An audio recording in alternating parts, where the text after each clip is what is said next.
So okay, good day everyone. Today I will show you what are the different commands in Ubuntu Linux. So okay, first let's type terminal cause dito ta mag kuan sa mga commands na to. So okay, loading pa siya. Okay, let's go. So first we have the ls command. So kining ls command is ang ginabuhat niya dani is to list the direct directory. Oh no, system problem. You have the system directory. So makita nimo siya yung mga system directory. So try na to. So ang command na will be ls. So, see, we have makita nato siya ang desktop, documents, downloads, music, picture, public, templates, so video. So mo na yung ginabuhat. Kung gusto ka nga makita nimo siya in detail, imo ra siyang i-command na ls uh, l dash l. So click enter. See, makita nimo siya ang user, ang date dayon and time. So mo na siya like March 25, desktop, document, music, picture. So we have the next, the pwd. So ang kuan ning pwd was to show nga current directory. So asa ta karon. So just type pwd, hit enter. So nato siya sa home. So nata karon sa home. So ingana na siya. So okay.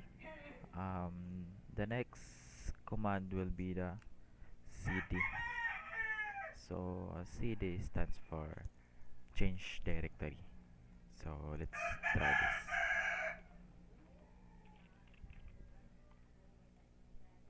So let's try. And then so if gusto na to makita ang kung asa ta karon, just type pwd. So nato siya sa home. Kung gusto ka mag-change directory, and then ato sa i-list daan kung unsa ato mga directory like ls list man. So where we go, you have the desktop, document, download, music, picture, public, templates, and video.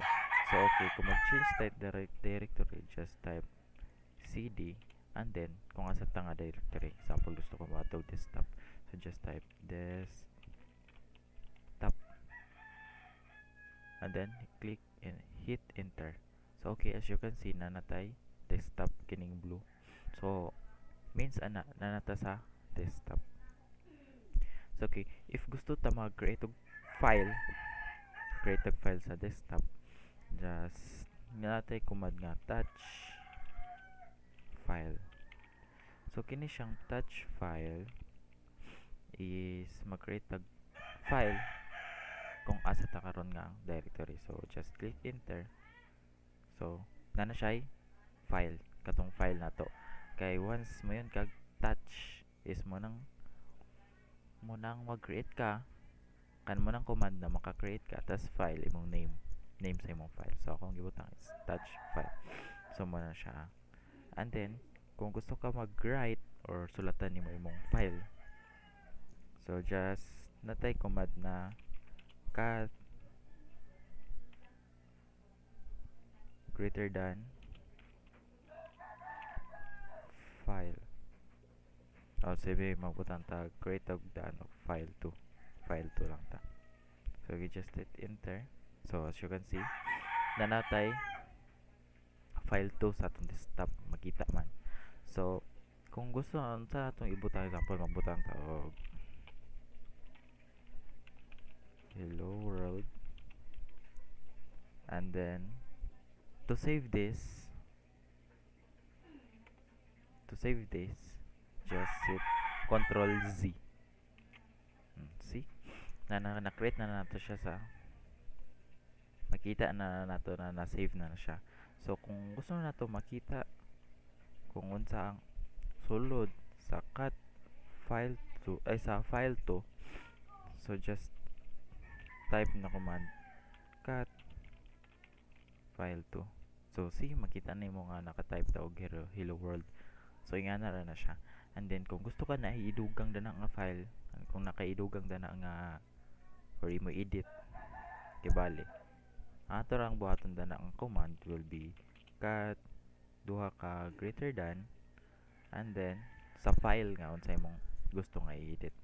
Like ato kay file 2 man, so we have the file 2, and then just hit enter. So wow, pwede na ta magsulat kung unsay gusto, like hello world unsa man, hello me, ang sana lang hello me. And then to save this, just control Z na siya. So atong tanawon kung na-edit na ba. So just type cut file 2 sa file kaya dito man to gi-save, diba, kay bali. And then hit enter. Oh, see, we have the hello world and then hello me. So na-edit na to siya. So ang next na to buhaton is mag-create og new folder. So ang atong buhaton dani para mag-create og new folder, we have the mkdir and then name sa folder. So unsa man ato ibutang, like example new folder, and then click enter. Oh, see, nanatay new folder. So ang kana siya is magkuan lang mo kay once na magbutang kag space, pwede maduha ang imong file nga mabutang. So example, we have magbutang taog mkdir tapos new and then nag-space mo and then folder. So once i-enter ninyo, kung i-enter na ninyo, duha ka buka folder ang ma-create na. See, we have the new and the folder. So kung mag-space pag yun mo kibali, so daghan nyo ma-create, not just one but two folder. And then next we have the clear. So we have ang kining clear is i-clear na niya tanan kini ni mong gikuan nga clear nga command. So just ang button ni mong command is we have the clear lang, clear. So kung imo nang i-enter, mawala na siya. Hit enter. See. So the next command is the copy. So first, ato siyang i-list sa atong desktop ko para makita nato kung unsa mga files nato makita. So we have the file 2, we have the folder new, and then new folder. So kung atong i-copy ni siya, example mag-copy tag ato i-copy ning file 2. So ato rang i-command, we have the cp. Mo ni siya ang cp for the copy and ding imong existing file. So we have the file 2, and then next ang new nga name sa unsay imong file. So may example mo butang to file 3. Mura na siya. So click enter. So mana nakuha na nato siya. So we have makuha na siya ta. Ato siya ipakita ang sisulod sa file 3. So we have the cut file 3. So same na siya sa file 2 kay ato man siya siyang gi-copy. So we have ato sang ipakita ang file 2, cut file 2. See, same na siya sa cut file 2 and then cut file 3. So ato siyang gi-copy ra. So atong gi-copy ang sulod sa file 2 padulong sa file 3. And then next ang command nga mv. So mo ni siya ang rename nga command and move. So okay, next we have ang atong kuanda ni command is mv lang, mv. So ang mv is same ra gyapon siya sa cp. So we have the kato imong current file nga gusto nimo siya i-move kibali. So we have mv and then file 3. So file 3 atong tryan, and then atong i-rename sa new unsa man nato. Ay button to file for. See, nakuha na nato siya. So ato i-list. So di ba makita nato sa desktop nato nga na rename nato ang file 4. Ang file 3 na rename nato ang file 3 to file 4. So example ato pud siya i-rename ang file 4. Dahil mabutan lang tag mv is rename ang natong current ka file natong gusto. File 4 ato ibutang og new file na ato rename new file, then hit enter. See, makita na to na naka new file na siya, makita man sa desktop. So and then next we have the delete. So ang simple nga delete command is rm lang, like rm and then unsa imong gusto file nga i-delete. For example rm file, so to i-delete ang file. So hit enter and then nawala ang file, and then rm space new file, hit enter, mawala siya. rm file 2, mawala sad siya. And then kung folder ang imong walaon, just type lang rm space kini dash r and then unsay folder nimo gusto walaon, like kining new. See, nakawala siya. rm dash r and then space new folder. Kay kung folder atong pangwalaon, butang na nito dash r. And see, and lastly we have rm dash r and then folder. See, so we have to type na lang tag clear nga command para ma-clear na to siya, then hit enter. See, we have the command was the exit command. So ang purpose daning exit command is mo exit na ka sa terminal. So once masulod ta sa terminal, dapat tay way nga makagawas ta. So as you can see, easier kay na siya nga kuan, just type exit and then magawas na din ka sa click enter and then magawas na din ka sa terminal. See, so mana na siya, like exit lang ka, like mag-type ka sa kuan. Kung di ka kabalon sa una, so just type the command exit and then mo exit na siya sa terminal. And then next we have the echo command. So ang kining echo command is just like mo display lang siya sa imong screen. Like for example, ang dani nga command is just type echo and then unsa nga string ang imong gusto. Example, echo hello world. So once i-click nimo nga enter, so mo type na siya nga hello world. So murag siya, mo display na siya ang imong screen, ay imong string.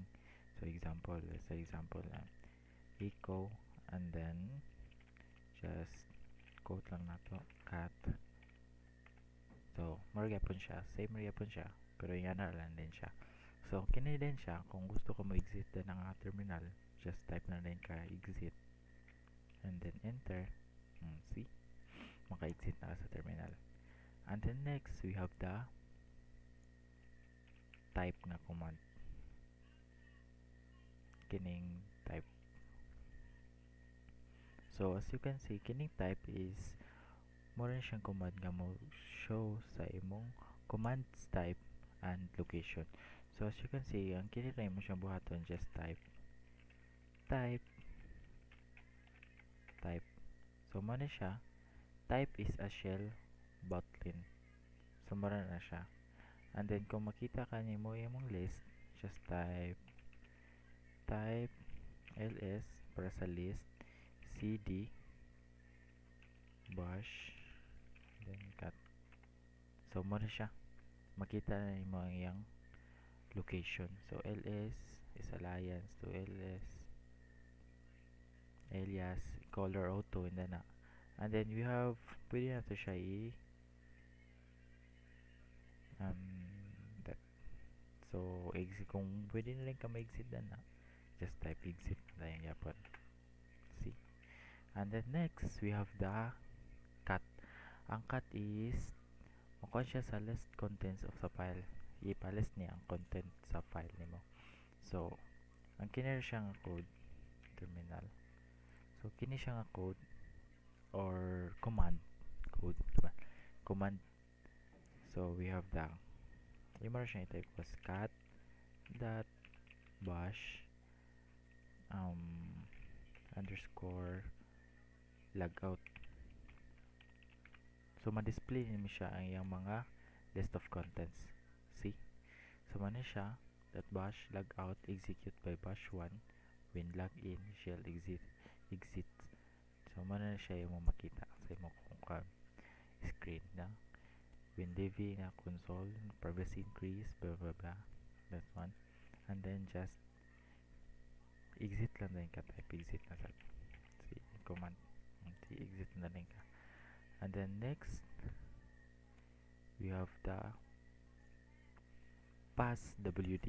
So kini siya nga command is to change your password. Kung gusto ba ka mag-change sa password sa imong computer kibali. So ato ni try na siya command. So this one here. So ang imong gamiton danhi nga command will be sudo passwd and then imong user nga name. Just ang ako kay Joseph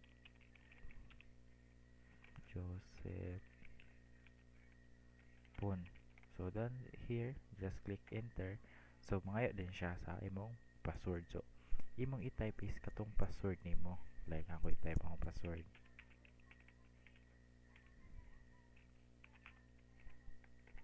So mangayo na siya new password and then example na to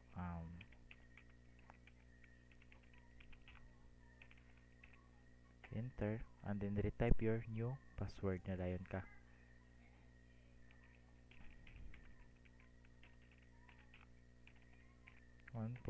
And then yes, na-change na dayon mong password.